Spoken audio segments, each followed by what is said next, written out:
I went camping in the summer of 2015. I was 21 at the time, restless and stubborn, and I thought I could handle being out in the woods on my own for a few days. I picked a remote area in Idaho, away from campsites and tourists. I wanted to be by myself. No people, no noise, just trees, rivers, and quiet nights. I parked my old pickup down a dirt path that didn't look like it had been used in years, loaded my backpack, and hiked a couple of miles in until I found a small clearing by the tree line where I could set up my tent. The ground was uneven, full of pine needles and damp soil, but it worked. The first day felt fine. I collected some dry wood, made a small fire, boiled water from a creek with a metal cup I brought, and cooked simple food. I spent the evening wandering around, looking for animal tracks and trying to figure out what was living in the area. Deer tracks were everywhere, a few small rabbit prints, and what I thought were coyote paw marks. Nothing unusual. When night came, I crawled into my sleeping bag and let the sounds of crickets and the wind lull me into sleep. The second night was when things started to feel wrong. It rained through most of the afternoon, soaking everything. The firewood I gathered was damp, so starting a fire was nearly impossible. I ate jerky and trail mix instead, annoyed at how quickly I was running out of the food I packed. The forest looked darker than usual after the rain. The trees seemed heavier, the ground smelled of wet leaves and mud, and every little sound carried farther in the damp air.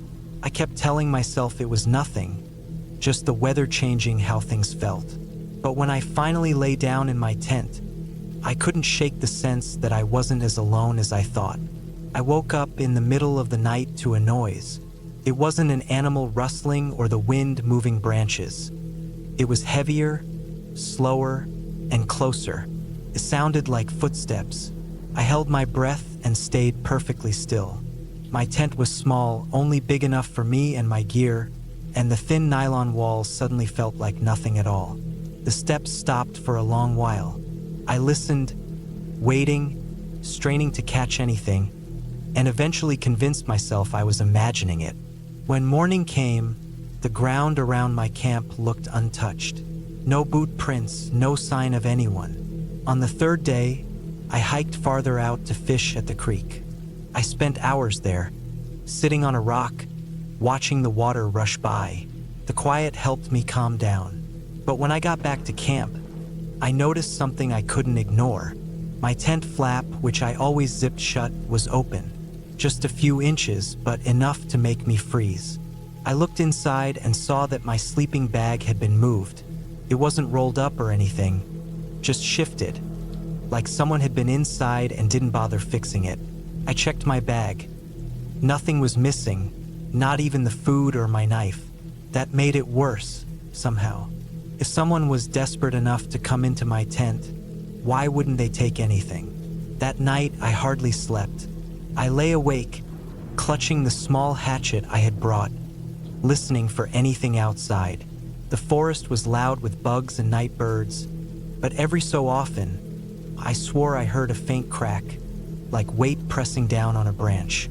Hours dragged by. My eyes burned from staying open, but I didn't dare let myself drift off. At one point, I caught the faint smell of cigarette smoke, carried lightly on the damp air. I hadn't smoked once since arriving.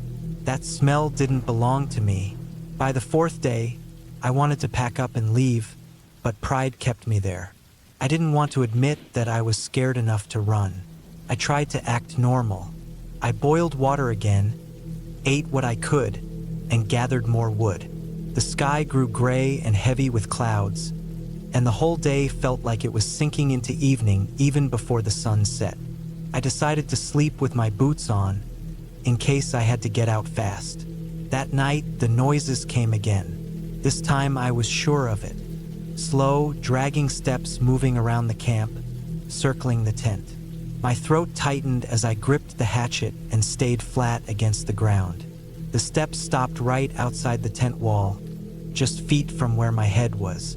I heard the faint crunch of soil as whoever it was shifted their weight. They stayed there for what felt like forever, My hand ached from gripping the handle so tight. Then, finally, the sound moved away into the woods until I couldn't hear it anymore. When dawn came, I crawled out, trembling. That's when I noticed them, boot prints in the mud near the edge of camp. Not mine. They were bigger, wider, like from heavy work boots. They led out toward the trees, then disappeared in the brush. I followed them a short way but stopped quickly. The woods felt wrong, heavy with silence. I went back and sat by my fire pit, staring at the prints, feeling more trapped than I ever had in my life. The fifth night was the worst. I decided not to stay in the tent.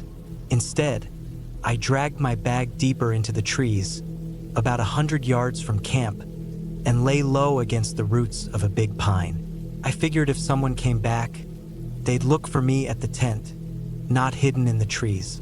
My plan worked, but it gave me no comfort.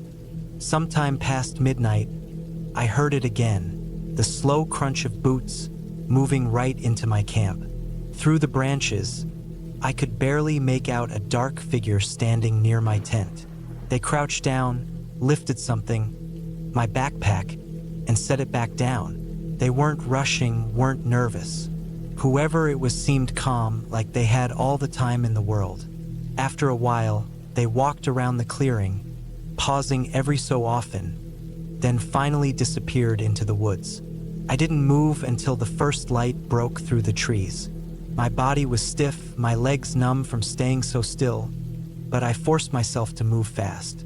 I shoved everything I could into my pack, tore down the tent, and didn't even bother folding it. I threw it in the bag and started walking back toward the dirt road where I'd left the truck. My ears rang with every sound. A stick snapping behind me made me spin, but no one was there. I didn't stop until I saw the faded red paint of my pickup through the trees. The truck started on the first try, thank God. I backed out fast, my tires spitting gravel, and drove until the dirt road turned into pavement and the forest was just a blur in my mirror. Only then did I let myself breathe. My clothes were damp with sweat even though the air was cool. I kept glancing in the rearview mirror, half expecting to see someone standing on the road behind me. When I finally got home, I unpacked everything. Nothing was missing. Not a single item had been taken. The only sign that anything had happened was the memory burned into me. The sound of boots outside my tent, the smell of smoke on the air, the way that figure moved calmly in the dark as if they owned the place. I never went camping alone again. Even now, years later, when I hear footsteps behind me at night, my chest tightens and I remember those nights in the Idaho woods, lying awake in the dark, waiting for someone who never showed their face but made it clear they were there. That trip cured me of ever thinking I was truly alone in the wilderness.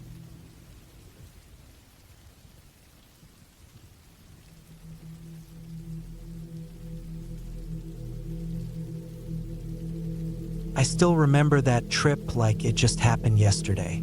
It was the summer of 2011, and I had just turned 24. I wanted to get away from the noise of the city for a while, so I packed up my old Toyota Tacoma and drove out toward the forests in northern Pennsylvania. I wasn't new to camping, but I wasn't exactly an expert either. I liked the quiet, the smell of pine, the way the air felt so much cleaner when you got deep into the woods.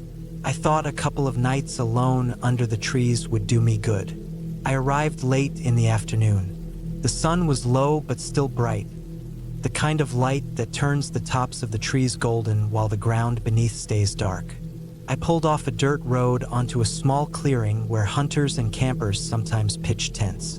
It wasn't an official campsite, no bathrooms, no signs, no picnic tables, but it was flat and it looked like people had used it before.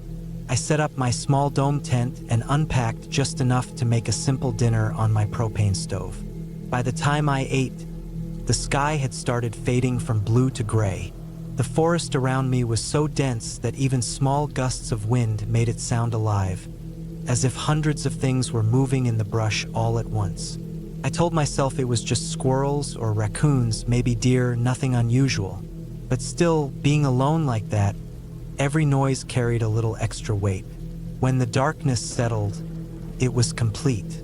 No streetlights, no houses, no faint glow from a town over the hills. Just black. I had a lantern and a flashlight, but I kept them off as much as I could, trying to let my eyes adjust. The stars were bright enough that I could see outlines of the trees when I looked up. I tried to enjoy it, sitting by the fire, but the silence between the crackles of wood made me uneasy. I turned in early, maybe around 10. Inside the tent, the air was warm and smelled faintly of nylon and dirt. I lay on top of my sleeping bag, scrolling through my phone until the signal dropped completely. That's when I realized I was more cut off than I'd thought. No calls, no texts, no map app. Just me. Sometime in the middle of the night, I woke up. At first, I wasn't sure why. The tent was quiet except for the faint drip of condensation sliding down the rainfly. My heart was beating faster than normal though, like something had jolted me awake. I listened, holding my breath. That's when I heard it. Footsteps. Not the quick, random rustle of an animal, but slow, deliberate steps. Crunch, pause. Crunch, pause. They were just outside my tent, circling. My chest tightened. I thought maybe it was a deer, but deer don't usually walk in careful circles like that. I lay completely still, every muscle locked. My ears strained to follow the sound as it moved around to the back of the tent. Then silence. The silence was worse than the noise. I couldn't tell if whoever or whatever it was had walked away or was standing right outside, waiting. My mind spun through possibilities. A lost hiker? A hunter? Or someone who wasn't supposed to be here at all? I reached quietly for the pocket knife I kept near my sleeping bag and gripped it, even though I knew it wouldn't do much if someone meant harm. I didn't sleep for the rest of the night. I lay there, eyes open in the dark, waiting for more sounds. Around 4 or 5 in the morning, when the first gray light of dawn seeped through the fabric, I finally unzipped the tent and looked around. The ground was wet from dew, but I saw no boot prints, no sign of movement. Just my truck, my gear, the ring of trees around the clearing. It almost made me feel foolish, like I dreamed it.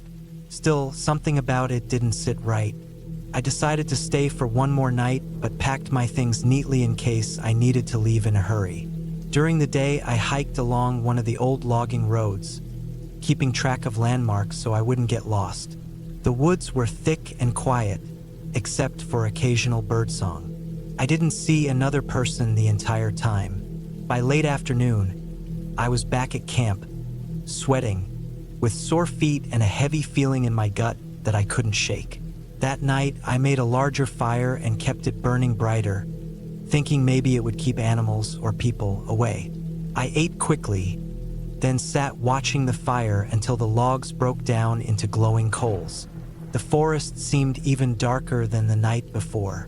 When I finally crawled into my tent, I forced myself to sleep, telling myself I was overreacting. But again, sometime after midnight, I woke up. This time, it wasn't footsteps that woke me. It was the sound of fabric, the sound of my tent zipper being touched. It wasn't being pulled open all the way, just tested, slow, steady pressure, like someone was checking how loud it would be if they unzipped it. My body went rigid, and I felt my mouth go dry. I didn't move. The noise stopped, then came again, lighter this time, like fingers sliding against the teeth of the zipper. I don't know how long I lay there. Every second stretched out, my mind racing through what could happen if the zipper suddenly peeled open. My knife felt tiny in my hand. After what felt like forever, the sound stopped.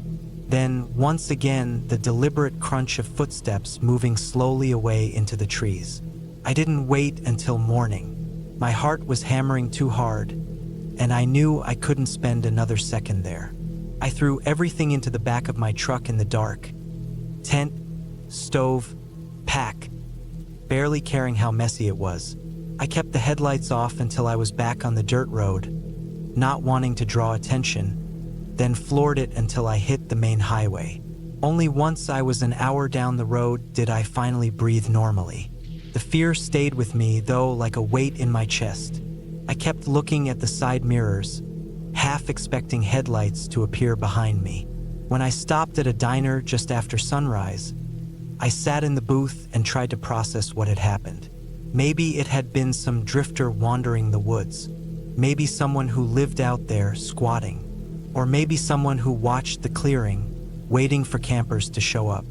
Whoever it was, they hadn't spoken, hadn't shown themselves fully, but the way they circled my tent and tested the zipper made one thing clear. They weren't just passing through. They were checking if I was asleep. They were checking if they could get inside. That was the last time I camped alone. Even now, years later, when I think back to those nights, I don't picture the stars or the quiet of the forest. I picture the shadow of someone standing just out of sight, waiting, watching, and trying to get in. And I know with a cold certainty that if I had fallen back asleep that night, if I hadn't heard that zipper, my story could have ended very differently.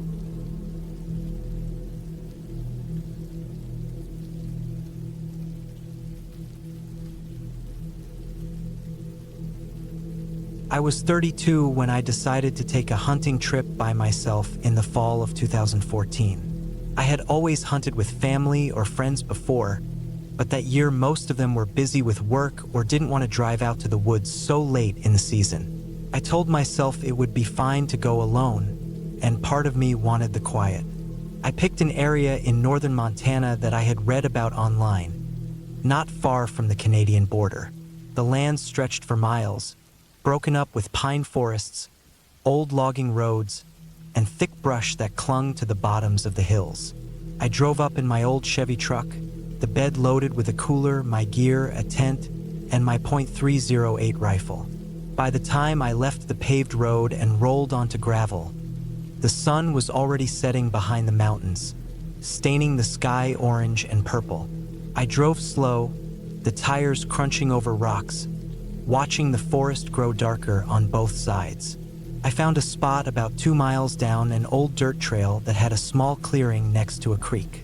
It wasn't marked on any maps, but I could tell others had camped there before.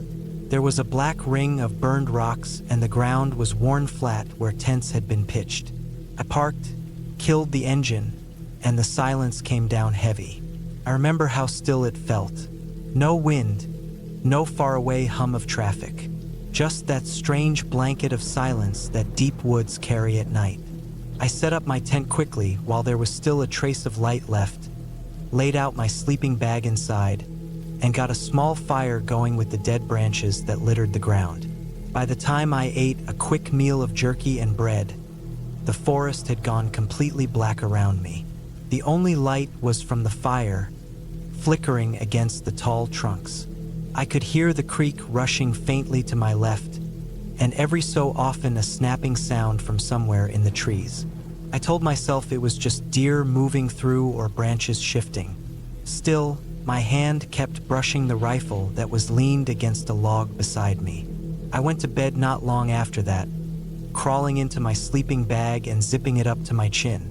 The fire had died down to glowing coals. I kept the rifle inside the tent with me, just in case. Sleep didn't come easy. Every crunch in the woods made my ears twitch. I had hunted enough to know the sound of elk and deer, but sometimes the noises felt too heavy, too deliberate, like footsteps that stopped and started again. I rolled onto my side and forced myself to shut my eyes. At some point I did fall asleep, but I woke up again in the middle of the night. The air was freezing, and my breath came out in pale clouds. I could hear the creek louder now, but there was something else. A faint metallic sound, like a piece of equipment being tapped. My first thought was that someone else was out here. Maybe another hunter, maybe someone hiking through. But the sound wasn't steady. It came in little bursts. Tap, pause, another tap. I lay still in my sleeping bag, staring at the nylon wall of my tent. After a few minutes it stopped, and I told myself it could have been branches knocking together in the wind, even though there hadn't been any earlier. I must have dozed off again because the next thing I remember was sunlight breaking through the fabric of the tent. The morning made me feel stupid for being so nervous. I boiled some water for coffee and set out with my rifle slung over my shoulder. The air was crisp, and frost still clung to the grass. I hiked up through the pines and into a patch of open ground where the brush grew tall. I saw deer sign everywhere. Tracks pressed deep into the dirt, fresh droppings, branches stripped where antlers had rubbed. But I didn't see a single animal all morning. Around noon, I climbed a ridge that looked down on the valley where I had camped. From up there, I could see the thin line of smoke rising from my fire pit. But I also saw something that made my stomach clench. There were prints in the dirt near my truck. Not deer tracks, boot prints.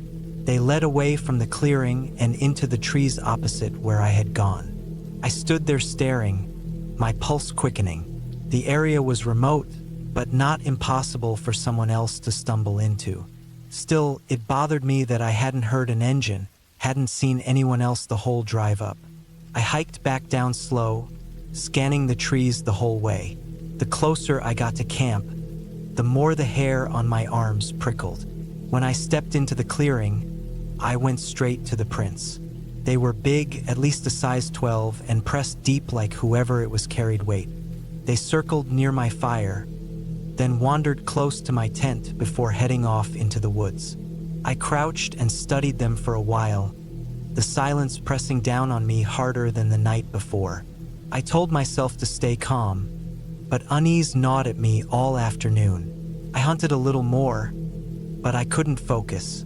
I kept looking over my shoulder, scanning the ridgelines, half expecting to see someone standing there. By sunset, I headed back to camp and built the fire higher, trying to chase away the creeping dread that had grown stronger every hour. That night, I stayed awake longer, sitting by the flames with my rifle across my knees. The woods seemed louder than before, every crack and shuffle echoing. Sometime after midnight, I heard it again, the metallic tapping. This time it was closer, maybe just beyond the trees on the far side of the creek. The sound came in bursts, like someone lightly hitting metal against rock. Tap, tap, tap. I aimed my flashlight into the darkness, but the beam only lit up the first few rows of trees.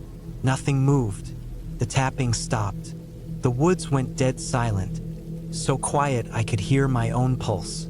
I sat frozen until my legs ached, gripping the rifle, listening for anything else. Hours crawled by. When dawn finally came, I decided I'd had enough. Something felt wrong out here, and I didn't care if I left empty-handed. I packed fast, shoving everything into the truck bed.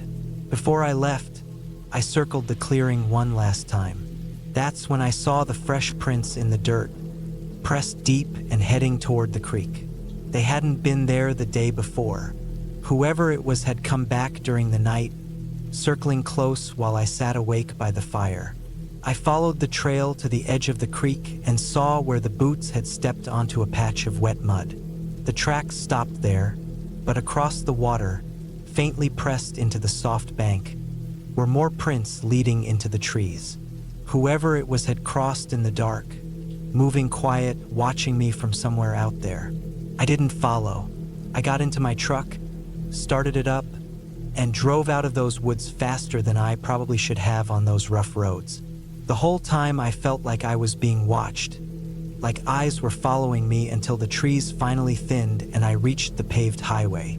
I never went back to that spot, and I never hunted alone again. To this day, I don't know who was out there, what they wanted, or how long they had been watching me before I noticed. But I know for certain that someone was. Those heavy boot prints circling my tent were proof enough.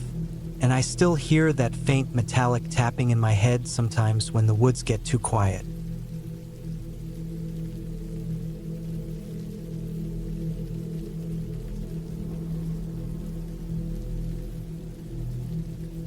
I had been traveling through Europe on my own for a few weeks, moving mostly by train and bus, and I decided to spend a few days in Austria before continuing south. I had always liked the idea of camping in the mountains, away from busy towns, just me, the trees, and the sound of water running in the distance.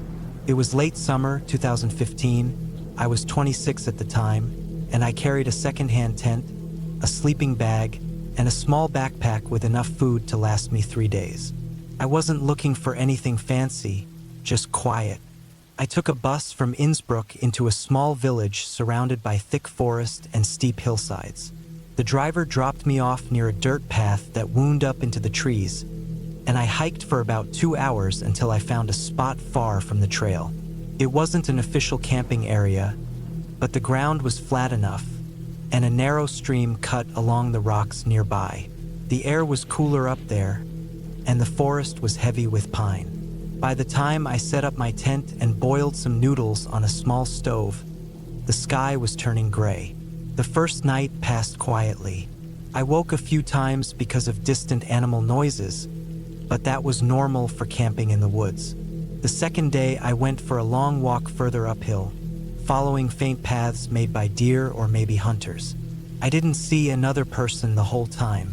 When I came back, I felt tired but calm, like I had gotten exactly what I came for. Silence. That night, however, things changed. It started with a noise just after midnight. I was lying in my tent, half asleep, when I heard what sounded like footsteps in the leaves. At first I thought it was an animal, maybe a boar or a deer, but the steps seemed too slow, too careful, like someone was trying not to be heard. I held my breath, straining my ears. The steps came closer, then stopped. My heart began to pound. I waited for a long time, but nothing else happened. Finally, I told myself it was my imagination and rolled onto my side, though it took me almost an hour to drift off again. The next morning, I walked around the area, looking for tracks. About 20 meters from my tent, I saw impressions in the damp ground that didn't look like animal prints. They looked like the heel and sole of a boot. They weren't mine. I could see my own tracks nearby, and these were larger, deeper. The dirt around them was pressed down, like someone had stood there for a while. I felt a chill run up my back, but I told myself maybe it was from earlier. Maybe a hunter had passed through. I tried to push it out of my head. The rest of the day, I stayed close to my camp, reading a book and writing in my journal. I didn't want to hike further. Every snap of a twig or rustle in the trees put me on edge. As the sun went down, the forest grew darker faster than usual, the tall pines closing in the last of the light. That night, I barely slept. Around 2 in the morning, I heard it again, the same careful steps. This time, they circled my camp, moving slowly around the perimeter. My body froze. I couldn't bring myself to unzip the tent or look out. I just lay there, gripping the small knife I kept near my bag. The sound moved closer, then paused. For what felt like hours, I heard nothing but my own heartbeat in my ears. Finally, the steps retreated into the distance, crunching over leaves until they faded completely. I didn't sleep again. When morning finally came, I crawled out of the tent with aching muscles and heavy eyes. My stomach turned when I saw the ground near the fire pit. The soil had been disturbed, fresh footprints leading right up to where I had been sitting the day before. Whoever it was had walked right through my camp while I was inside the tent. I decided I had to leave, but the nearest road was hours away on foot, and I didn't want to pack in the dark. I told myself I'd stick it out through the day, then move first thing in the morning. I tried to act normal, boiling some oatmeal and cleaning up the site, but every second I felt like I was being watched. In the afternoon, I heard movement in the trees uphill, too far to see clearly. Branches cracking, steady pacing. I couldn't tell if it was an animal, but it sounded heavy. I thought about yelling, but I kept quiet, hoping it would go away. Didn't. As the sky dimmed, I built a small fire, more for comfort than warmth. The light flickered against the trees, but it only made the shadows deeper. I felt trapped. That night was the worst. The steps came again, but this time there was no hesitation. They came straight to the edge of the firelight. I could see a shadow moving, a figure standing just beyond the glow. My throat went dry. I tried not to move, afraid even the rustle of my sleeping bag would give me away, though clearly they already knew I was there. The figure didn't speak, didn't move closer. They just stood there, watching. I could barely breathe. After what felt like an eternity, the shadow shifted, then slowly backed away into the darkness. I stayed awake until dawn, staring at the tent wall, certain that if I closed my eyes, I wouldn't wake up. At first light, I tore the tent down in minutes, stuffing everything into my pack without care. My hands shook so badly I dropped the poles twice. I didn't even eat, just started walking as fast as I could back toward the trail. The forest seemed endless, every sound making me glance over my shoulder. After nearly 3 hours, I reached the road and followed it down toward the village. When I finally saw a bus stop, I almost cried with relief. My clothes were damp with sweat, my legs sore, and my throat dry, but I didn't care. As I sat there waiting for the bus, I noticed something that made my stomach knot all over again. On the dirt beside the bench, there were fresh boot prints, large ones. They led out of the trees and stopped near where I was sitting, like someone had been there not long before me. When the bus finally pulled up, I climbed on without looking back. I didn't relax until the village was far behind me and the mountains disappeared into the distance. I never camped alone again after that trip. Even years later, I still think about the man in the trees, the way he stood silently in the shadows, watching me while I tried to pretend I wasn't there. The part that still makes me shiver is that he never tried to hide his presence. He wanted me to know, and I realized something on that bus ride out of Austria, that I hadn't escaped because he couldn't catch me. I had escaped because, for whatever reason, he let me go.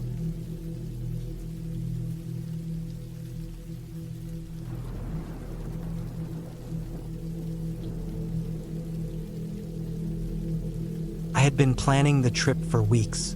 It was early September of 2014, and I had driven up from Kansas City to spend a quiet weekend in the Ozark National Forest, Arkansas. I was 28 back then, restless, working a job that drained me, and I wanted some time away from screens, noise, and people. Camping always gave me that reset, and I thought a couple nights alone would be nothing unusual. I had done it before. I packed my small 2-person tent, sleeping bag, a cheap camp stove, and enough food for 3 days.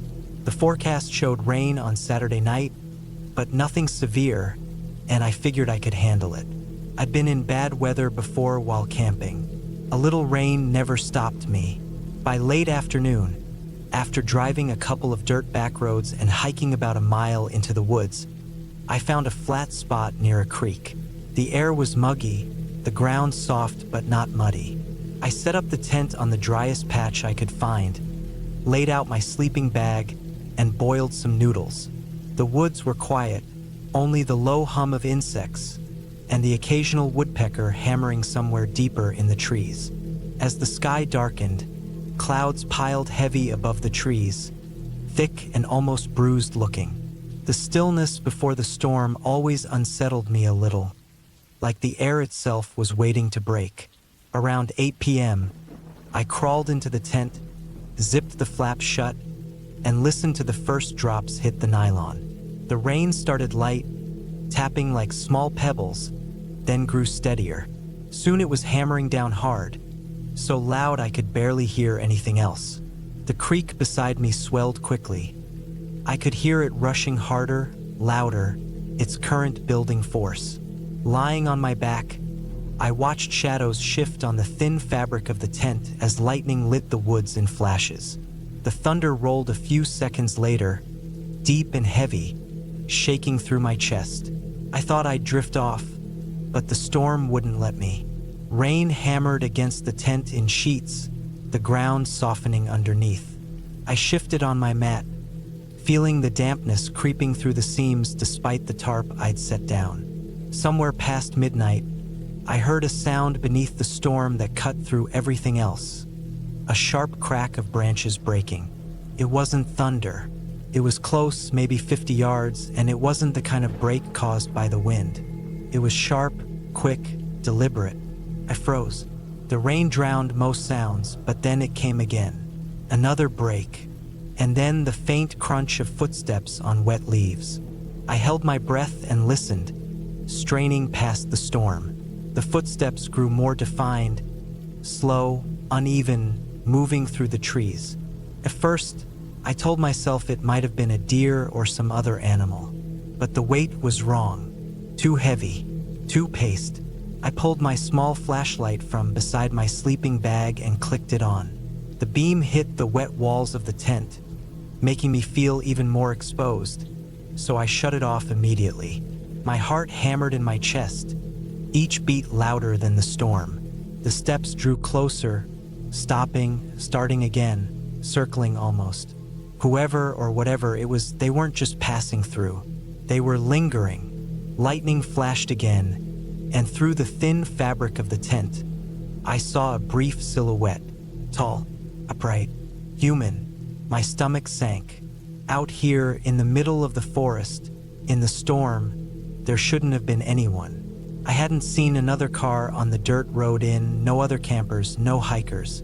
The thought of another person this deep unsettled me more than being alone. I stayed still, every muscle tense, listening as the sound of footsteps circled wider, then stopped completely.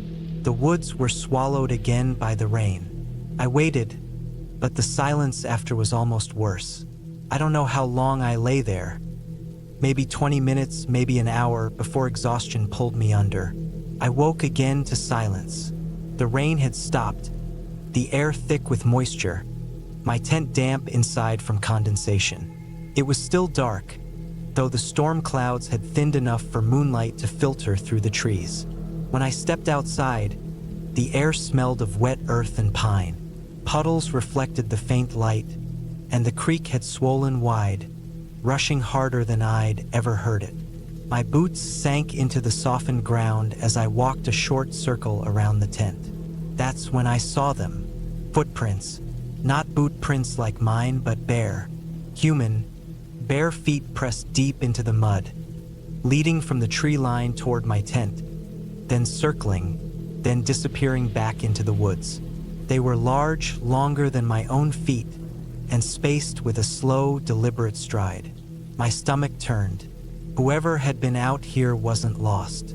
They weren't caught in the storm by chance. They had come close to me, circled me, and then slipped back into the forest.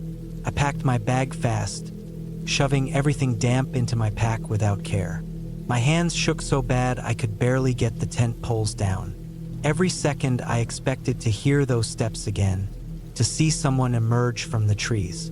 By the time the first gray light of morning broke through the clouds, I was already hauling myself back toward the dirt road. My boots were soaked, mud clung to my jeans, and my shoulders burned under the weight of my pack. Every snapping twig, every rustle of leaves made me spin around.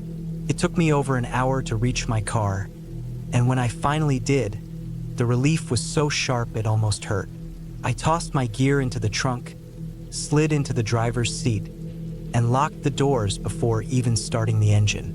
My heart only settled once I was back on the paved highway, the forest disappearing in my rear view.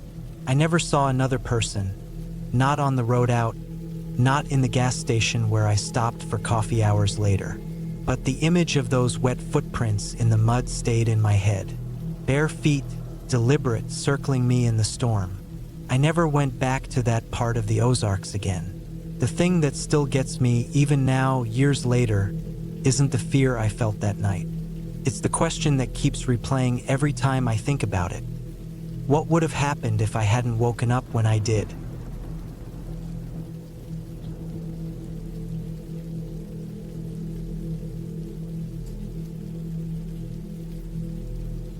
I never thought I'd camp in a graveyard, but in the summer of 2014, that's exactly what I did. I was 23 then, still stubborn, still careless, always chasing something that felt different from what everyone else was doing. It happened in a small town outside Prague, where I'd been traveling with little money and a tent stuffed at the bottom of my pack. I was tired of hostels and bus rides and wanted some quiet. The problem was I had nowhere to stay that night. I had been walking down a narrow road outside the town when I noticed the old graveyard on a hilltop. The iron gate was bent, the stone wall low enough to step over. The grass was overgrown, weeds curling around crooked gravestones. It didn't look like a place people visited often. The sun was going down, and I didn't want to keep walking in the dark. My feet were blistered from cheap boots, and my back hurt from carrying too much weight. The graveyard was hidden away, quiet, and looked like it hadn't been touched in years. I thought it was perfect, secluded, safe, and free. I climbed over the wall, picked a spot near the back corner under a cluster of old trees, and set up my tent. I laid out my sleeping bag, ate the last bit of bread and cheese I had, and listened to the crickets start up as the air cooled. The place had a heavy silence to it, the kind that made you keep glancing over your shoulder. The graves were tilted and cracked, names worn away by rain. Some had small stone crosses snapped in half. It was eerie, but not in a supernatural way. It just felt forgotten, like the dead had been abandoned as much as the land. When the light disappeared, the place changed. It wasn't peaceful anymore. It was suffocating. The wind moved through the tall grass, making it sound like footsteps brushing by. Every little sound seemed louder because of how still the air was otherwise. I tried to calm myself, telling myself it was just the usual noises you hear in the countryside at night, but lying there in the thin nylon of my tent, I couldn't shake the feeling that I was exposed, like someone could be standing just outside, watching. Around midnight, I heard it. Not the wind, not the crickets. A sharp, deliberate sound. Metal clinking, like the squeal of that rusty graveyard gate. I froze. My tent was tucked deep in the corner, so I couldn't see the entrance, but I knew what I heard. The sound carried through the still night, faint but clear. I lay completely still, holding my breath, waiting. The noise stopped, and the silence after it was worse. Then there were footsteps, slow, uneven, crushing through the grass. Not an animal, not the rustle of something small. These were heavy human steps. My heart started hammering so hard I thought it might give me away. I pressed myself down into my sleeping bag, hardly breathing. The footsteps drew closer, dragging at times, pausing, then moving again. Whoever it was, they weren't in a hurry. I tried to tell myself it could just be someone from the town, maybe cutting through on the way home. But it was past midnight. Who would be walking through a graveyard at that hour? And why so slowly? The steps came near the row of graves to my left. I could almost picture it. Someone moving between the crooked stones, stopping to look around. I gripped the handle of my pocket knife, the only thing I had, though it felt useless against whoever was out there. Minutes passed, the longest minutes of my life. I heard breathing, faint, but close enough that I was sure they were just yards from my tent. I wanted to unzip the flap and look, but fear kept me pinned. If I saw them, they'd see me. The sound eventually moved again, this time farther away, toward the other side of the graveyard. The steps grew faint, then faded altogether. I lay there, rigid, straining to hear anything else. Nothing came. Only the night sounds returned, as if whoever it was had melted back into the dark. I didn't sleep. I stayed curled up, knife in my hand, until the sky began to lighten. When the first gray light broke, I unzipped the tent, every muscle stiff, and looked out. The graveyard looked normal again, just a mess of old stones and weeds. The gate stood open, swaying slightly in the morning breeze. I packed up quickly, every sense on edge, my hands shaking as I rolled my tent. Before leaving, I noticed something that made my stomach twist.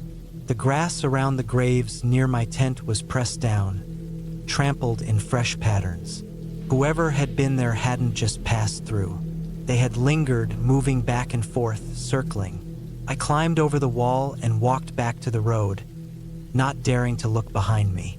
The sun rose, and the world seemed normal again. Cars buzzing on a distant road, birds in the trees. But the memory of those footsteps stayed sharp. Later that day, when I stopped in a small cafe to rest, I asked the woman behind the counter, as casually as I could, if people ever went up to the old graveyard on the hill. She frowned, shook her head, and said no, not anymore. She didn't say why, and I didn't press. I never told anyone else about that night, not really. It wasn't something I wanted to laugh off as a joke or spin into a story for strangers. It felt too real, too raw. I still think about it sometimes, though, especially when I'm walking alone at night. The way those steps had moved, slow and deliberate, like they knew I was there, like they were looking for me. I left town the next morning and didn't go back. I kept traveling, kept camping in odd places, but never again in a graveyard. Some places feel wrong for a reason, even if you don't see it at first. I learned that lesson the hard way, and the worst part, it wasn't the footsteps themselves. It was the thought that whoever it was, they weren't lost, they weren't wandering. They had come there with purpose. They had stood in that forgotten graveyard in the middle of the night, and for a while, they were just a few feet from me, breathing in the dark.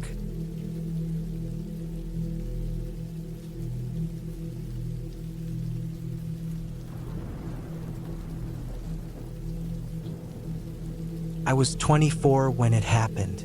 It was in the summer of 2017, late July, in northern Arizona. I had always loved the outdoors and thought camping alone in the desert would be a good way to clear my head. My friends bailed on me last minute, but I figured I'd go anyway. I wasn't scared of being alone, at least not until that trip. I parked my old Toyota Tacoma on a dirt road near the base of some red cliffs and hiked in about 2 miles with my pack and tent. The land stretched out quiet, the kind of silence that presses on your ears. The air was hot during the day, dry enough to chap my lips, but the nights dropped to a cool chill. I found a flat spot between a few scattered junipers and set up camp. The spot felt right, secluded, but with enough open space to see around me. The first night passed without much happening. I made a small fire, cooked some ramen in a tin pot, and lay in my tent listening to the desert wind. It had that dry whistle, the kind that rattles low branches and makes them sound almost like footsteps. I told myself to get used to it. On the second night, I started to notice things. Small things at first. While walking back from a short hike at dusk, I saw a coyote not too far away, maybe 50 yards. It was just standing there, still watching me. Normally, they bolt the second they see a person, but this one didn't. Its fur looked patchy, and its body seemed off, like its legs were just a little too long. I clapped my hands and shouted to scare it off. It turned slowly and trotted into the brush, but the way it moved felt strange. Almost stiff, almost human. I shook it off, telling myself my mind was just playing tricks because I'd read too many stories online. That night, while I was trying to sleep, I heard something walking outside my tent. At first, I thought it might be a deer or maybe that same coyote, but the steps didn't sound right. They weren't on 4 legs, they were slow, heavy, and deliberate. 1 foot after the other, crunching on the dry dirt and broken twigs. I lay frozen in my sleeping bag, staring at the thin nylon wall of my tent, afraid to breathe too loud. The footsteps circled once, then again. Then it went quiet. I stayed awake for hours, every muscle in my body stiff. When I finally fell asleep, I dreamed of shadows leaning over me. The next morning, I saw something that made my stomach sink. About 20 feet from my tent, there were footprints. Bare footprints. Not boots, not shoes. They were long and narrow, pressed deep into the dirt. Whoever it was had been walking around my camp barefoot. But what didn't make sense was that the footprints went in a circle around my tent and then led off toward the cliffs, right where I'd seen the coyote vanish the night before. I thought about packing up and leaving right then, but part of me didn't want to admit I was scared. I told myself maybe it was just some local messing with me, maybe a hiker who got lost. Still, I couldn't shake the unease. That evening, I built my fire higher than usual, almost as if the flames could protect me. The desert got dark fast, and the stars came out thick, brighter than I'd ever seen. Around midnight, just as I was dozing off, I heard it again. Not footsteps this time, but a voice. Faint, broken, like someone calling out far away. I couldn't make out the words. It rose and fell, almost like crying, but not quite. The sound made my skin crawl. I didn't move. I just lay there, heart hammering, listening. Then, clear as day, I heard my own name, stretched out, slow, in a voice that didn't sound right, cracked in the middle like someone who didn't know how to use their throat properly. I wanted to believe it was just the wind, but deep down I knew it wasn't. My mouth went dry, and I thought I might throw up. I didn't open the tent. I didn't want to see what was out there. The voice circled the camp, low and uneven, calling my name again and again. Then silence. When morning came, I unzipped the tent and stepped outside with my knife in hand. The fire had burned low, leaving only gray ash. I scanned the ground. The same bare footprints were there, fresher this time, leading away into the desert. By the fourth day, I was done. I couldn't take it anymore. I packed up fast, threw everything into my bag, and started hiking back toward the truck. I kept checking over my shoulder every few minutes, but the desert stretched out empty and quiet. Halfway to the truck, I caught movement on a ridge above me. First, I thought it was a person, tall, thin, standing still. Then it dropped to all fours in a way no person ever could, jerky and unnatural. I froze. The thing moved along the ridge, its head twitching, almost like it was trying to decide whether to come down. My chest tightened, and I forced myself to keep walking, faster this time, trying not to run. Running felt like it would trigger it, whatever it was. When I finally reached my truck, my hands were shaking so bad I dropped the keys twice before getting the door unlocked. I didn't look back when I started the engine. I just drove, bouncing down that dirt road faster than I should have, tires kicking up dust in the mirror. I didn't stop until I hit the main highway. Only then did I pull over and catch my breath. My shirt was damp with sweat even though the air conditioner blasted cold. I thought about calling someone, the police maybe, but what would I say? That I'd heard footsteps and voices in the desert? That I saw something that wasn't quite an animal, wasn't quite a man? Nobody would believe me. I never went back to that spot. In fact, I haven't camped alone since. Every time I think about it, I remember the voice outside my tent, dragging my name through the dark. I know what I saw, even if I can't explain it. And the worst part isn't the memory of that night. It's knowing that out there, in the empty desert, something is still walking on two legs when it shouldn't be.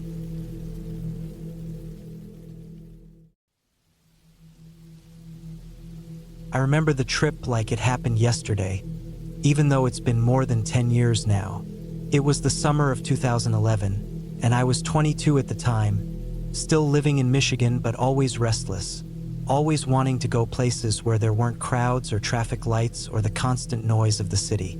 A buddy of mine had mentioned years earlier about the Manistee National Forest being full of places you could wander for hours without seeing another person, and the idea stuck in my head. By that summer, I had saved up enough to get a beat-up old Ford Ranger and some decent camping gear. I didn't go with anyone. I wanted the quiet for myself. I told my parents I'd be back in a few days and packed up. The drive north took hours, but once I got off the highway, the roads narrowed into two-lane strips of cracked asphalt, lined with thick pines and oaks that seemed to close in the farther I went. I stopped at a gas station just outside Baldwin to fill up and grab a sandwich. The woman at the counter asked if I was heading back out there, in a tone that sounded like she was half joking, half warning. I just nodded and said yeah, planning to camp a few days. She gave me a look I didn't think much about at the time. By late afternoon, I found a dirt road that seemed to lead deeper than most people would dare to drive. The ranger rattled over ruts and loose gravel, branches scraping along the sides. Finally, I saw a small clearing just far enough from the road that no one would notice me unless they were looking hard. Perfect. I set up my tent, laid out my sleeping bag, and got a fire going before dark. The night air had that sharp chill even though it was July, and the forest felt endless. I remember how dark it got. When the sun went down, the woods swallowed the light completely. The stars were thick overhead, but down on the ground it was just shadows. I cooked a can of beans, sat by the fire, and listened to the distant sound of crickets. The first night passed quietly. I woke up a couple of times, partly from the cold, partly from how every little noise felt amplified. A branch snapping far away, the crunch of something moving in the underbrush. I kept telling myself it was deer. This was Michigan, after all. Plenty of deer. Still, I zipped the tent up tight and tried to calm my nerves.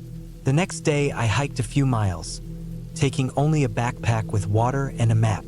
The forest was thick, with trails that looked used but not maintained. Sometimes it felt like I was following paths made by animals more than people. The deeper I went, the more uneasy I started to feel. Not scared exactly, but that prickling sense that I wasn't as alone as I thought. At one point, I came across a tree with fresh cuts in the bark, like someone had hacked at it with a knife or axe. Not old scars, but fresh, the wood still pale and raw. I paused, staring at it longer than I should have, then shrugged it off. Maybe hunters had marked it. Maybe someone was just messing around. By late afternoon, I made it back to my camp. I was sweaty and tired, so I went down to a small creek nearby to splash water on my face. The water was icy, the kind that numbs your skin in seconds, but it felt good. When I climbed back up the bank toward my camp, I froze. My backpack, which I had left by the tent, wasn't where I put it. It had been shifted a few feet, and the flap was open. Nothing looked torn or stolen, but it wasn't how I left it. For a few minutes, I stood there scanning the woods, my heart pounding in my throat. I didn't see anyone. I didn't hear anything but the rustle of wind through the leaves. Eventually, I convinced myself maybe I'd left it unzipped and it fell. Maybe I had moved it myself without thinking. I tried to believe that. That night, though, I couldn't shake the feeling. I kept the fire burning higher than before, feeding it with logs until the sparks shot up like fireworks. I sat there listening, waiting. The forest felt different. The night before, it had been alive with insects and the occasional rustle, but now it was too quiet. Every so often I thought I heard faint steps, the slow crunch of leaves, but when I held my breath and leaned forward, everything stopped.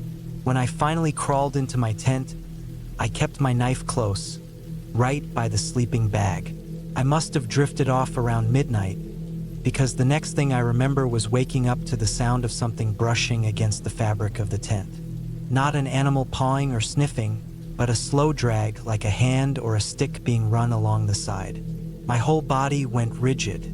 I held my breath so long my lungs burned. After maybe 30 seconds, the sound stopped. I waited, straining my ears. Then, faintly, I heard footsteps moving away, crunching slowly until they faded. I didn't sleep the rest of the night. At sunrise, I unzipped the tent and stepped outside. The dirt around the camp looked disturbed, not in a clear footprint, but scuffed like someone had walked around. My nerves were raw, but I forced myself to pack up my things, telling myself maybe it was some local kids screwing around. Still, I couldn't bring myself to leave yet. I come all this way, and some stubborn part of me didn't want to feel like I'd been scared off. I decided I'd stay one more night and then leave first thing in the morning. All day I stayed close to camp, too uneasy to wander far. I gathered extra firewood, stacked it high, and kept everything ready. As the sun set, I lit the fire early and sat there staring into it, my ears tuned to every sound. The shadows grew long, and I realized I was barely blinking, my eyes darting around like a trapped animal. Hours passed like that until the fire was just glowing coals.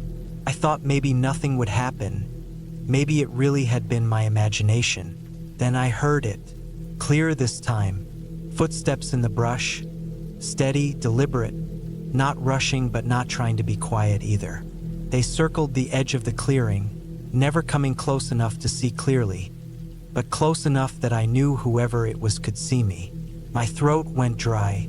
I gripped the handle of my knife, but I knew if someone meant harm, a knife wouldn't do much. I forced myself to stay still, to not show panic. The steps went on for what felt like hours, circling, pausing, then moving again. At one point I swore I saw the faint outline of a figure between two trees, tall and still, just watching. I didn't move until dawn. The footsteps had stopped sometime in the night, but I didn't sleep at all. The second the first light touched the tops of the trees, I started throwing everything into the truck. I didn't care how messy it was. I just needed to leave. My hands were shaking so bad I dropped my stove twice before shoving it into the back. I didn't even bother putting out the last embers of the fire. I slammed the truck door shut and turned the ignition, praying it would start. The old engine roared to life, and I tore down that dirt road faster than I should have, branches scraping the paint again. When I finally hit pavement, I felt like I could breathe for the first time in 2 days. My knuckles were white on the steering wheel, my eyes scanning the rearview mirror as if something might still be following.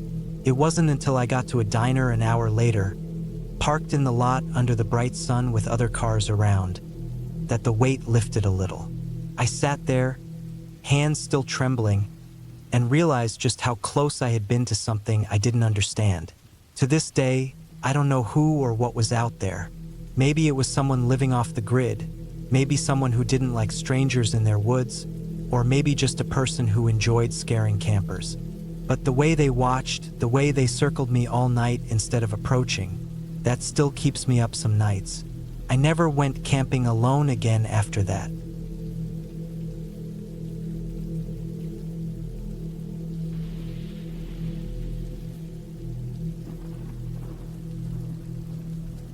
It was the summer of 2017, and I had just turned 26.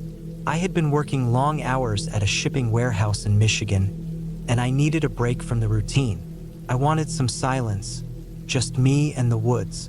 I packed up my small 2-person tent, a sleeping bag, a cheap lantern, some food, and drove out toward a state forest I had been to a few times before. It wasn't one of those busy campgrounds with people everywhere.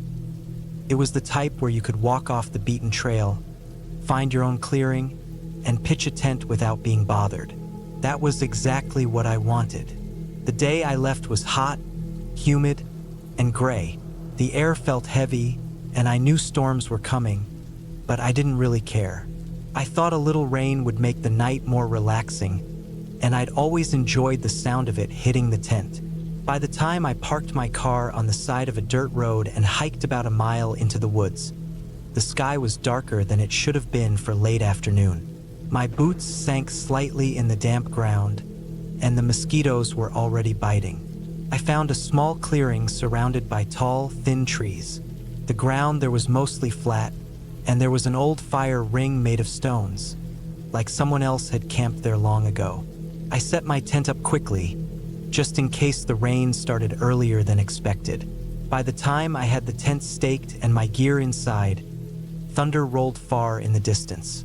The first drops of rain came around sunset. I sat on a folding chair I'd brought, eating a sandwich out of a plastic bag, watching the sky dim. The woods grew quiet as the storm settled in. There weren't many bird calls anymore, and the insects seemed muffled under the sound of the rain pattering against leaves. When darkness finally came, it came fast. My lantern gave a small circle of light, but beyond that, everything disappeared into blackness. The rain picked up, becoming steady, and soon it was hard to even hear the forest. Just the pounding of water on the nylon tent the dripping of branches, the sucking sound of mud underfoot whenever I stepped outside. I crawled into my sleeping bag, trying to settle in. The rain was calming at first, but then I noticed how cold it was getting. The dampness crept into everything. My socks were already wet, and my shirt clung to my back. I tossed around, trying to get comfortable, but then I started hearing things. Not voices, not whispers, just sounds that didn't belong to the storm. A crack of branches somewhere in the trees. Heavy, not the quick snap of a squirrel or the flutter of a bird. This was weight like someone stepping on wet wood. First, I brushed it off. Animals were everywhere in these woods. A deer could easily sound that heavy if you weren't paying attention. But it didn't happen just once. It happened again and again, and it wasn't random. The noises came closer, slow, like something was circling. My tent was small, the walls thin, and I realized how much of a blind spot I was in. I couldn't see anything out there. The rain made it worse, drowning out detail, but each crack of a branch or shift of leaves was distinct, just enough to keep me frozen in place. I told myself it was just my nerves. Being alone in the woods at night can play tricks on you.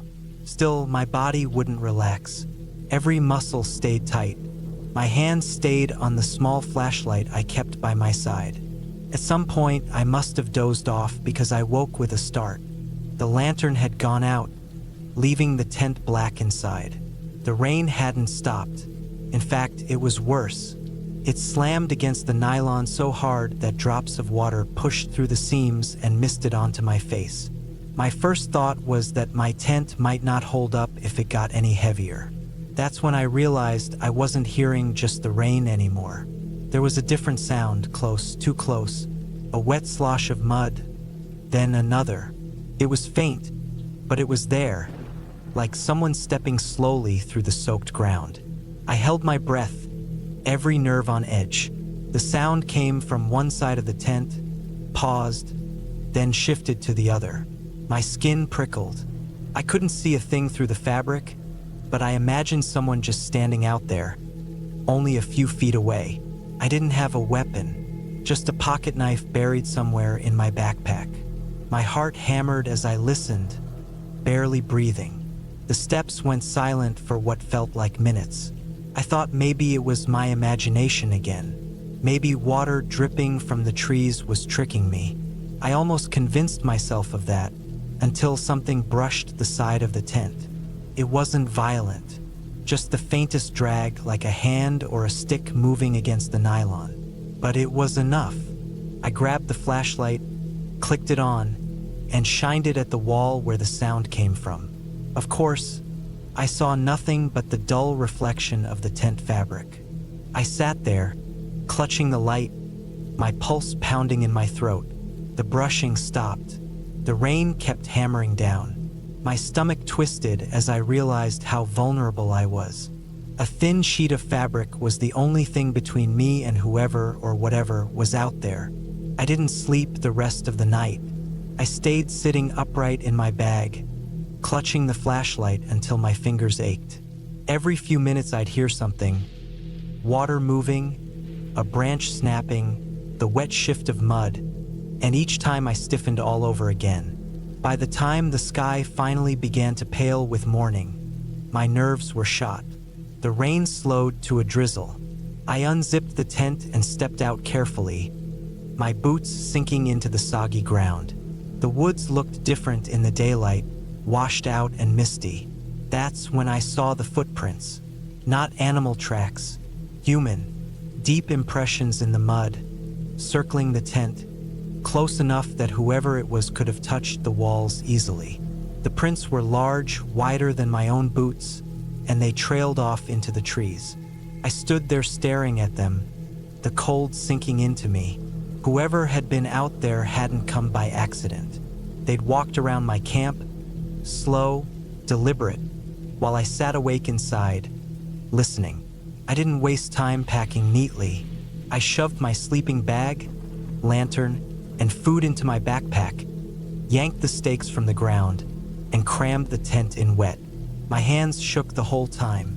I kept looking over my shoulder, expecting to see someone standing at the tree line. But the woods were empty, quiet except for the drizzle. I hiked fast, almost running, back to the road where my car was parked. When I finally saw it through the trees, relief hit me so hard my knees almost gave out. I tossed my gear in the back seat, slid behind the wheel, and didn't look back until I was miles away from the forest. Even now, years later, I can still hear the sound of that slow step through the mud, the dragging brush against the nylon. And I always remember the prints. They weren't just near my tent. They had stopped in several spots, right against it, as if whoever it was had been standing there, watching me for a long time in the middle of that storm. That was the last time I ever camped alone.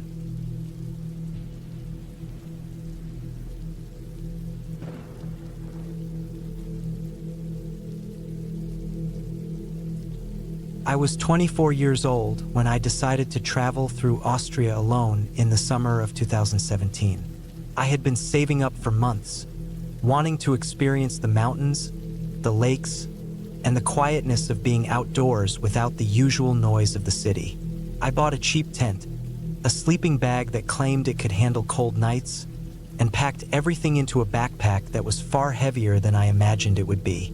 I didn't plan on staying in hotels or hostels most nights. I wanted to camp wherever I could, especially in the more remote areas. By the end of June, I found myself near the edge of the Gasaz National Park, a place with steep limestone peaks, thick forests, and trails that weren't too crowded. The villages nearby were small and quiet, with old wooden houses, narrow roads, and very few people walking around once the evening settled in. The air smelled of pine and damp soil, and the rivers ran clear and fast, the kind of water that looked freezing cold just by glancing at it. I had hiked most of the day, and by the time I chose a spot to set up camp, the sun was beginning to lower behind the sharp ridges of the mountains. I wasn't far from a narrow dirt trail, but far enough that I thought nobody would bother me. The ground was soft with moss, and the trees formed a natural circle that made me feel hidden. I set up the tent, ate some bread and cheese I had packed from a small store earlier, and lay down with my flashlight beside me, listening to the sounds of the forest. The first thing that struck me was how quiet it got once the sun was gone. I was used to city nights with traffic, voices, even the hum of electricity. Here, the silence was almost heavy. Occasionally, I heard an owl or the snapping of branches somewhere in the dark, but mostly it was just still. I drifted in and out of sleep, waking up every hour or so to shift position or listen to some noise outside.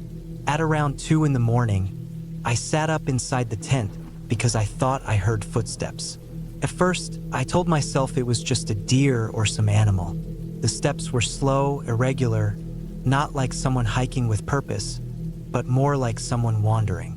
I switched off my small flashlight and sat very still, my heart beating hard against my ribs. The sound grew closer. Dry leaves crunched, twigs snapped softly, and I swear I could hear the faint sound of breathing carried on the cold air.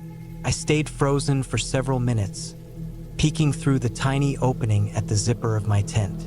That's when I saw him. There was a man standing about 20 feet away, partially hidden between 2 trees. The moonlight filtered through the branches, and I could just make out his figure. He was tall, thin, and wearing dark clothing. He wasn't holding a flashlight, no backpack, nothing that looked like camping gear. He was just standing there, facing my direction, as if he had been watching me for longer than I realized. My throat felt dry, and I didn't move. I didn't want him to know I had noticed him. The longer I stared, the more unsettling it became. He didn't shift, didn't fidget, didn't do anything except stand completely still.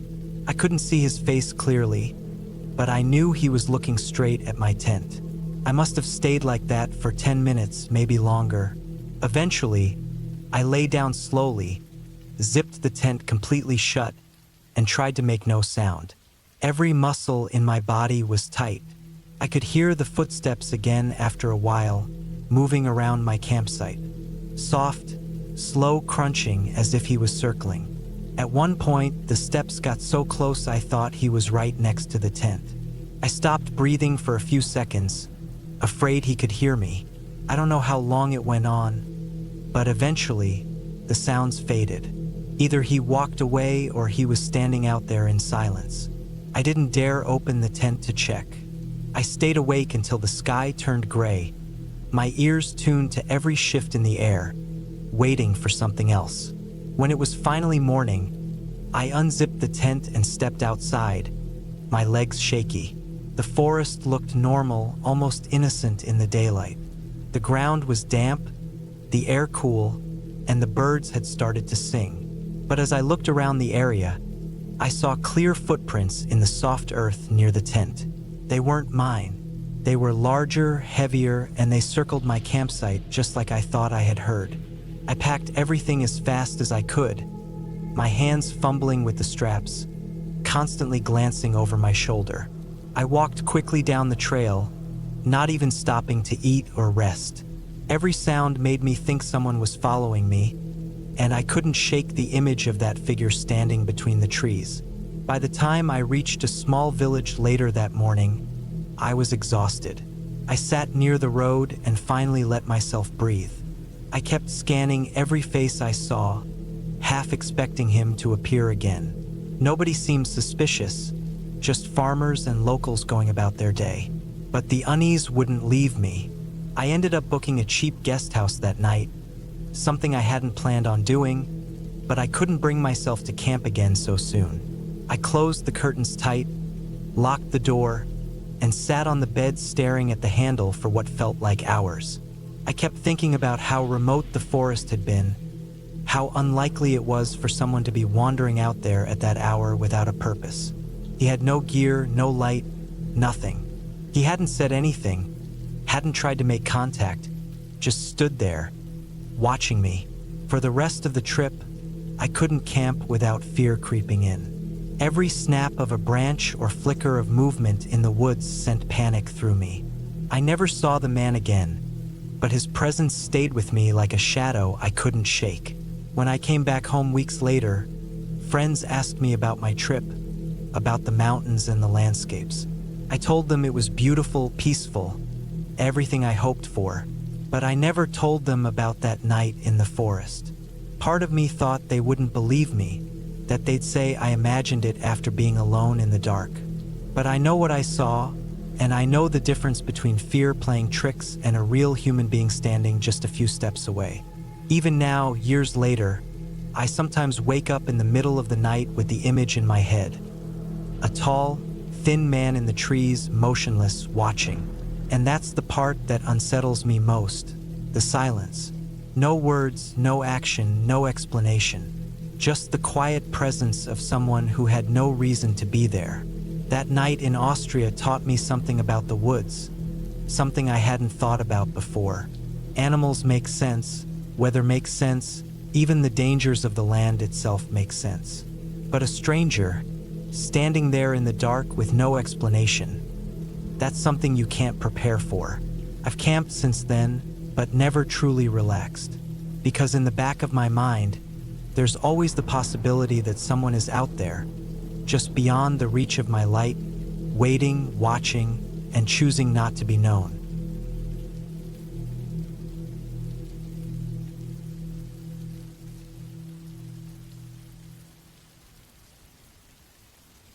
I remember that trip more clearly than most things I've done in my life, maybe because it's the only time I truly felt like I might not make it back home. It was late summer of 2014, I was 26, and I had driven out alone to camp in the mountains of western Montana. I'd been working long weeks and barely seeing the outside of an office, so when I got 3 days off in a row, I figured I'd head into the woods, clear my head, and spend a couple nights under the stars. I'd camped plenty of times before. I grew up fishing and hunting with my dad, so being outdoors wasn't new to me. I drove my old pickup along a winding gravel road that cut deeper and deeper into the forest. The higher I climbed, the fewer signs of people I saw.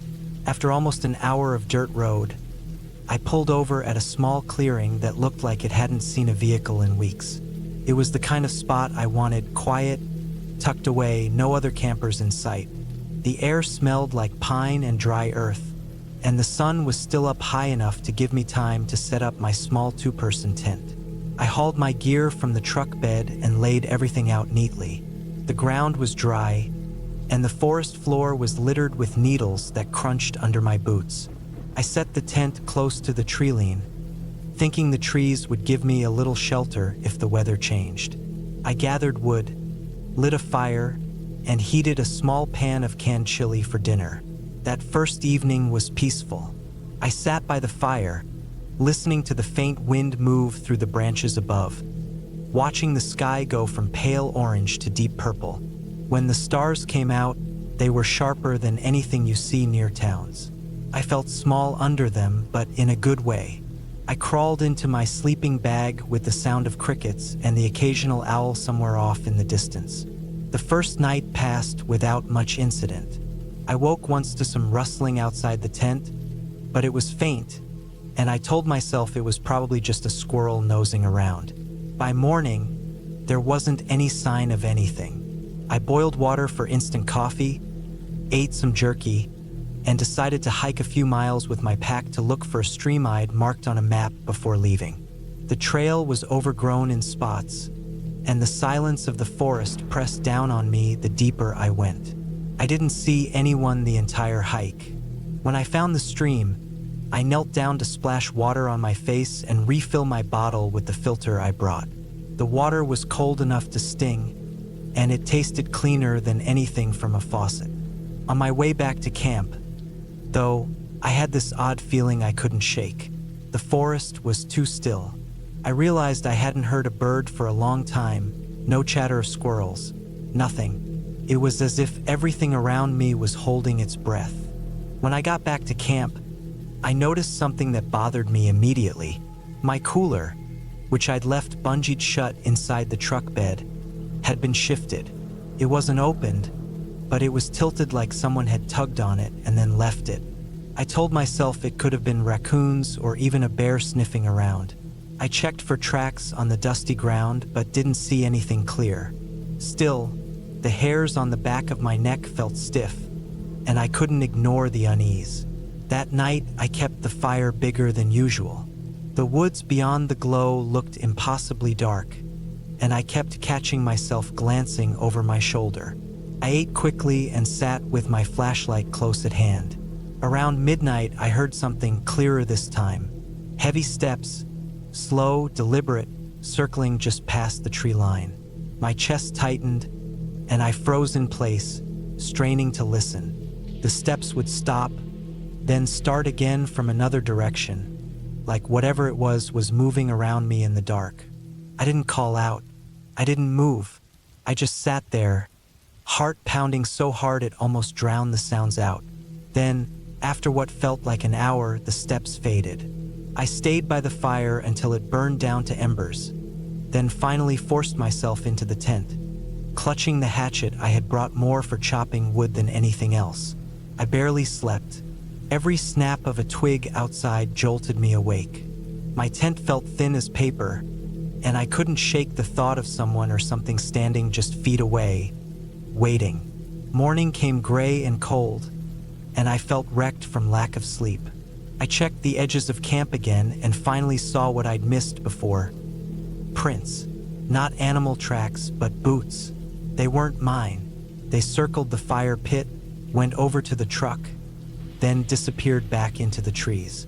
I just stood there, staring at them, stomach sinking. I was miles from the nearest town, hadn't seen another person in 2 days, and now it was clear someone else had been walking through my camp in the night. I told myself to pack up and leave immediately, but part of me wanted to believe it was just some hiker passing by, maybe curious, maybe lost. I tried to convince myself I was overreacting. Against my better judgment, I stayed. That was the biggest mistake I've ever made. The third night was worse. I built the fire high again and sat with my back against the truck so at least nothing could come up behind me. The forest was alive with sound earlier in the evening, But as it got later, the silence returned. Then I heard it again, the crunch of boots, steady, closer this time. My flashlight beam cut across the trees, but I saw nothing, just branches and shadows. I gripped the hatchet until my hand hurt. Suddenly, a crack, like something snapping under weight, came from just 10 or 15 feet away. My chest went cold. Whoever it was had no reason to be there. They weren't talking, they weren't making themselves known. They were just standing there, watching me. I didn't sleep at all. I sat upright in the cab of my truck until dawn. My tent sat zipped and empty, and I kept my keys in my pocket, ready. When daylight came, I didn't even bother making coffee or breakfast. I shoved everything into the back of the truck as fast as I could. My hands shook as I rolled up the tent. I kept scanning the trees, certain I'd see someone step out, but no one came. When I finally pulled back onto the dirt road, the sense of relief was overwhelming, but it was mixed with something heavier. Whoever had been out there hadn't approached me directly, hadn't said a word. They had just circled night after night, waiting. For what? I'll never know. By the time I hit the pavement hours later, I promised myself I'd never camp alone again. And I haven't. I still think about it sometimes. How close they came, how long they must have stood there, just out of sight. It wasn't a ghost or some story to scare kids. It was a real person in the middle of nowhere, following me. That's the part that keeps me awake sometimes even now.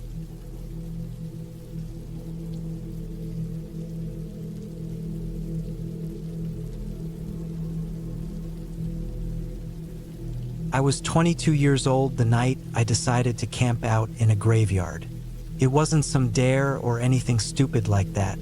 I had been traveling alone through the Midwest, sleeping in my car most nights to save money. But that week it was early October of 2011 and the weather had turned colder than I expected. My car heater was broken, and the idea of being locked in that metal box, freezing until morning, didn't feel right. I wanted open air, I wanted space to stretch, and I wanted quiet. I had noticed a small rural cemetery off a 2-lane road about an hour outside of Peoria, Illinois. It was set back against a line of trees, surrounded by an old wire fence that barely stood anymore. No houses nearby, just flat farmland stretching forever in every direction. I figured it would be perfect. Quiet, no traffic, no one to bother me. Nobody goes wandering through cemeteries in the middle of the night. By the time I parked and carried my backpack and small tent through the gate, it was already close to 9 at night. The sky was clouded over. No moonlight, just a dull orange glow way off from some distant town. The air smelled of cut cornfields, damp earth, and a sharp bite of cold. The grass in the cemetery was high in some spots, flattened in others. The stones were mostly old, many leaning sideways, some cracked. I picked a spot at the far edge near the trees, away from the road, and set up my tent there. The ground was uneven, but I didn't care. I spread out my sleeping bag, set my little flashlight near me, and crawled inside. It was one of those cheap pop-up tents, thin nylon walls that did nothing to block sound. As I lay there, I could hear the tall grass moving with every gust of wind. It was so quiet otherwise that every small sound felt amplified. Crickets, the distant creak of branches, even the ticking of cooling metal from my car back on the gravel. At first, it was peaceful. I lay in my bag scrolling through my old iPod, listening to a bit of music through one earbud. I thought I'd drift off easy, but sometime after 10, I started noticing sounds that didn't blend in with the natural night. There was a crunch of grass, slow and deliberate, like footsteps. Not constant, not paced like someone walking directly by. It came in short bursts, then silence. I sat up inside the tent, holding my breath. The wind wasn't strong enough to make that kind of noise. I turned off the music, slid the earbud out, and just listened. For a long minute, nothing. Then again, crunch, crunch, then stop. It wasn't close, but it wasn't far either. Maybe 20 yards away?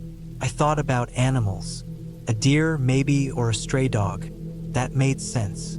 I told myself it was nothing, tried to lie back down, but the more I listened, the more it didn't feel right. The steps had weight, slow, heavy, not the quick shuffle of a raccoon or the four-legged pattern of a deer.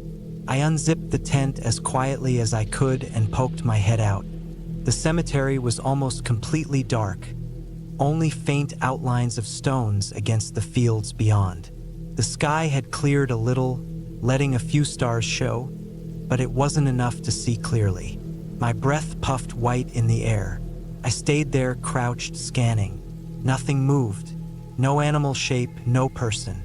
I finally convinced myself maybe it had been my imagination, some mix of wind and my nerves. I zipped the tent back up and lay down again. That's when the noise came again, this time closer. Crunch, pause, crunch. It was right among the stones now. My heart started hammering. I slid my hand over to the flashlight, debating whether to turn it on or stay in the dark. Every instinct told me not to shine light, not to draw attention to myself. The steps went on for maybe 2 minutes, slow, deliberate, moving unevenly through the graveyard. Then silence. That silence was worse than the noise. I waited, straining my ears, barely breathing. Nothing, just wind in the grass again. I don't know how long I stayed awake after that, but eventually exhaustion must have dragged me down. I woke again hours later. My watch said 2:47 a.m. I wasn't sure what woke me, but then I realized the zipper of my tent had shifted. It wasn't all the way down like I'd left it. It was open a good 3 inches at the bottom corner, enough for cold air to creep in. I knew I had pulled it shut before. My stomach twisted. I reached out, zipped it up tight again, and lay there absolutely still. I told myself maybe I hadn't closed it fully, but deep down I knew I had. I couldn't shake the image of someone crouched outside, tugging it open just enough to peek. I didn't sleep again. I lay in the dark with my flashlight gripped in my hand, waiting for morning. The hours dragged. At one point I heard the crunch again, very faint, circling, then gone. My nerves were shot. Every muscle in my body was tense, waiting for something to brush against the tent. But nothing happened. Finally, pale light started to creep across the sky. Dawn. I unzipped the tent and climbed out stiff and cold. The grass was wet with dew. My shoes soaked instantly. That's when I saw it. In the dirt patch between 2 leaning headstones, about 15 feet from my tent, was a clear footprint. Not boots, not sneakers, bare feet. It was wide, toes spread, pressed deep into the soil. The edges were sharp, not weathered, not old. Someone had been standing there recently, barefoot in the freezing night. I stood there staring at it, my skin crawling. I checked around. There were more prints, faint, weaving through the stones, but that one was the clearest. They led back toward the far fence and disappeared into the tree line. I didn't waste any more time. I packed my tent and bag in a rush, barely folding anything, just stuffing it all in. I carried everything back to my car with my heart still racing, every few steps glancing over my shoulder. When I finally slammed the doors shut and locked them, I sat there gripping the steering wheel, trying to breathe steady. The sun was just rising, casting long shadows over the cemetery. I stared at that place for a long time before I started the engine. It hit me then how stupid I'd been. A graveyard seems quiet, empty, safe because nobody's supposed to be there. But that's exactly what makes it dangerous. If someone else is wandering there in the middle of the night, you have no idea what they're doing or what they want. And out there, miles from the nearest house, there's no one to help if things go bad. I drove away and didn't look back. I've camped plenty since, but never again in a graveyard, never again anywhere too far from other people. I still remember that footprint, sharp in the dirt, the image of someone barefoot in the cold October dark, circling my tent while I lay inside. I'll never forget it.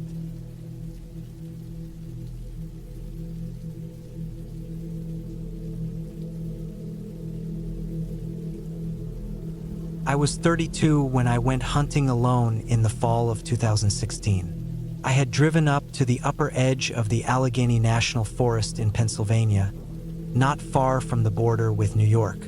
I had hunted with friends plenty of times before, but that year I wanted quiet. I told myself I wanted peace, to just sit out in the woods with a rifle and wait.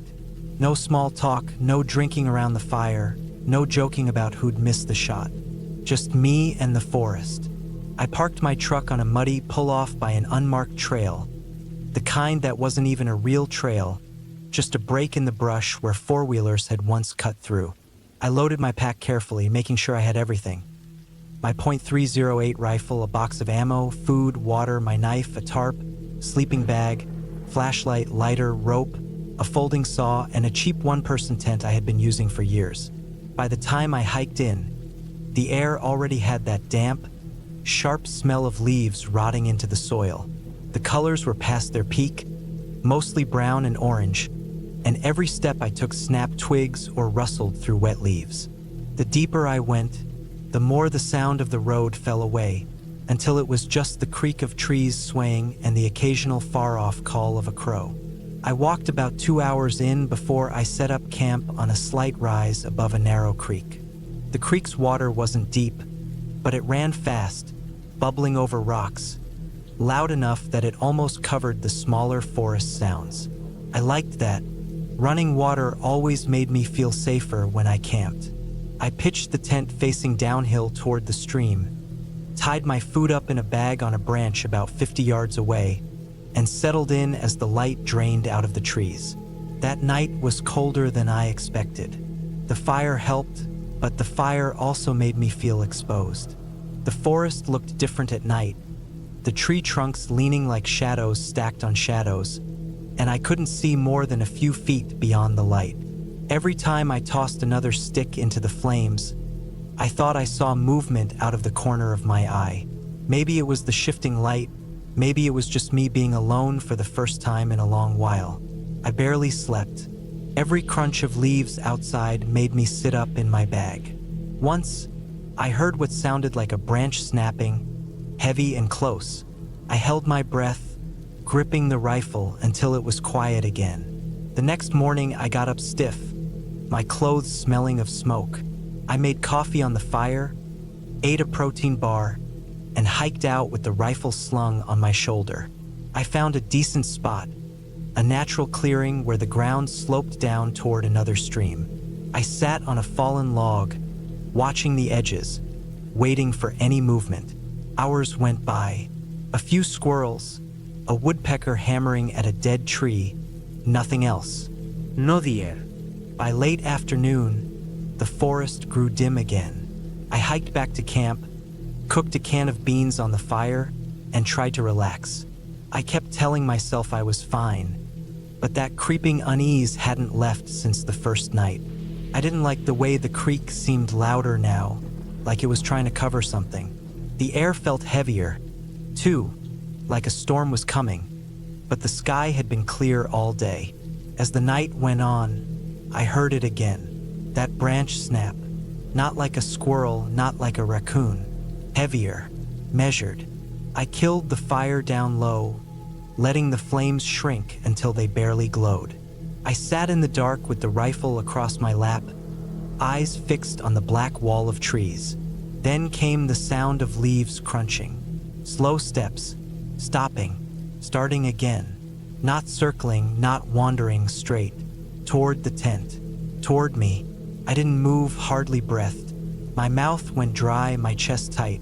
The steps stopped maybe 20 yards out. Nothing. I strained to hear, but all I got was the stream and the blood rushing in my ears. Finally, after what felt like forever, the steps faded, moving away uphill into the trees. I didn't sleep that night either. The third day, I debated leaving. Something in me wanted to pack it all up and hike back out to the truck. But pride kept me there. I told myself it was probably just another hunter. or maybe some drunk kids messing around in the woods. I wanted to believe that. I stayed. I hunted that day without focus, my eyes constantly flicking behind me. By evening, I hadn't seen a thing, not even a doe. I went back to camp uneasy, nerves stretched tight. That night, I ate cold jerky, too restless to build a real fire. Around midnight, I woke up to the sound of movement. Not steps this time, rustling like someone going through something. It was faint at first, then sharper. I froze, listening. My stomach sank when I realized it was coming from the direction where I had hung my food bag. I unzipped the tent slow, careful, and crawled out into the cold air. The moon was bright enough to outline the trees, casting everything in silver. I could see the branch where I'd tied the food bag. The bag was still there, swinging gently, but below it on the ground was a man. He was crouched low, hands feeling through the leaves, as if searching for something. I could see the faint shine of a jacket, his shoulders hunched. He wasn't a hunter, no rifle, no orange vest, nothing. Just him. I froze, my whole body locked. I wanted to yell, to raise the rifle, but my hands shook so bad I could barely hold it. I stepped back, my boot crunching on leaves. The man's head snapped up. He didn't say a word. He didn't run. He just stood slowly, facing me, even though I was half in the dark. For a moment, neither of us moved. The creek roared between us, and my heart slammed against my ribs so hard it hurt. Then, without a sound, he turned and walked into the trees. Not hurried, not scared, just walked. I stayed outside with the rifle pointed at the woods until dawn. My breath was white in the air, my body shivering so hard my teeth hurt. As soon as the sun rose, I tore down the tent, stuffed everything into the pack, and hiked out fast. I didn't care about the noise I made or the trail I left. I just wanted out. Every step felt like eyes were on me. Every snap of a twig behind me made me whip my head around. When I finally reached the truck, the relief almost dropped me to my knees. I threw the pack in the bed, started the engine, and drove without even checking the road map. I never went back to that spot. I told a few people about it later, but I left out the part about the man. I didn't want the questions, didn't want anyone to laugh or shrug it off. But the thing that stays with me is the way he looked up. Not surprised, not caught, just calm. Like he already knew I was there the whole time. And I'll never forget how he walked away, slow and steady, as if he'd be seeing me again.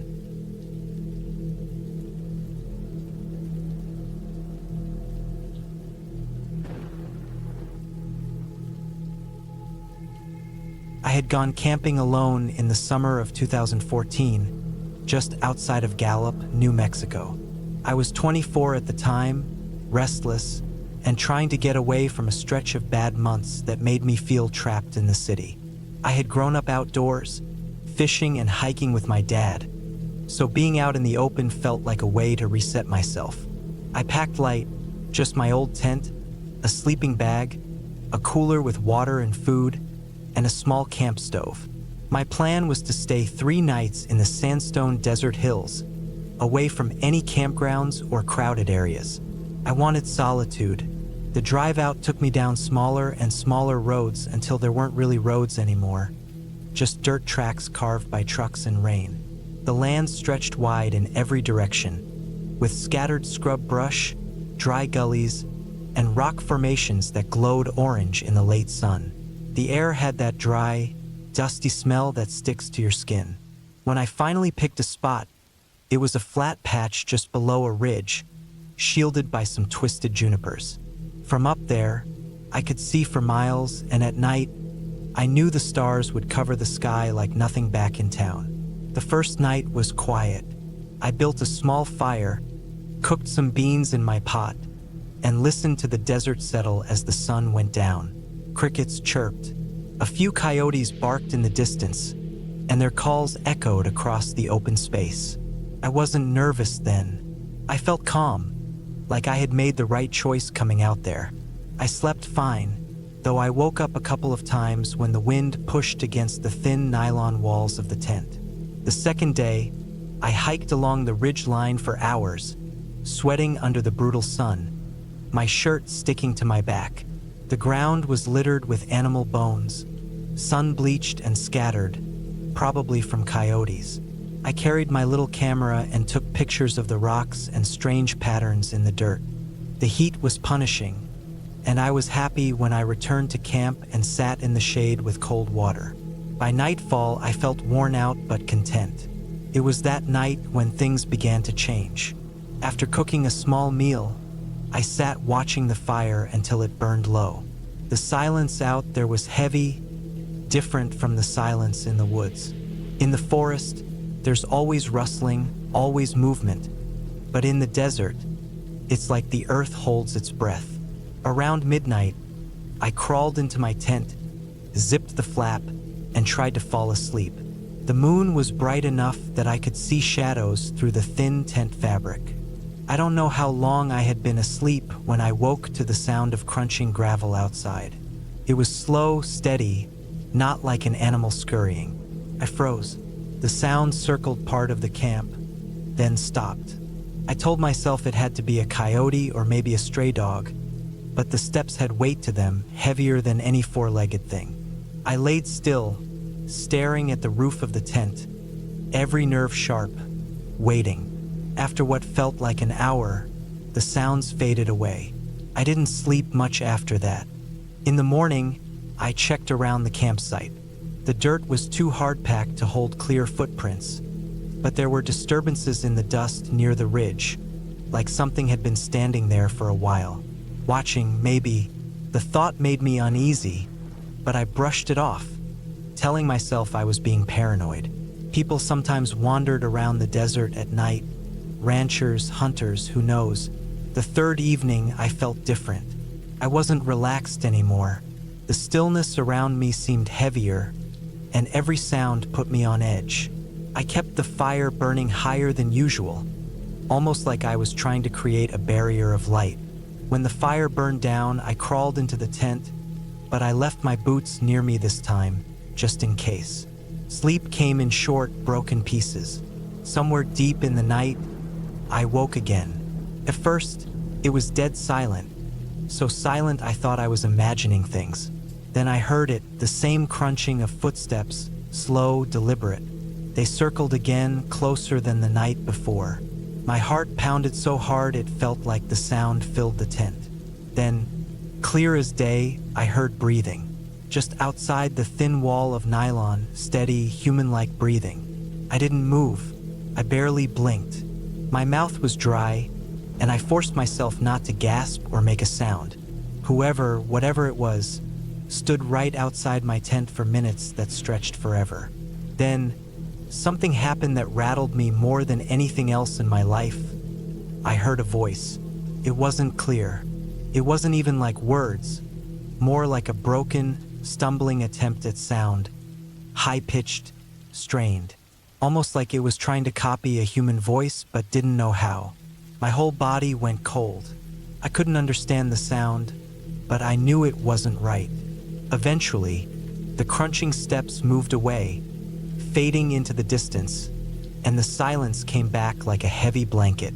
I laid there, wide awake, gripping the handle of my knife inside my sleeping bag until the faintest light of dawn slipped into the tent.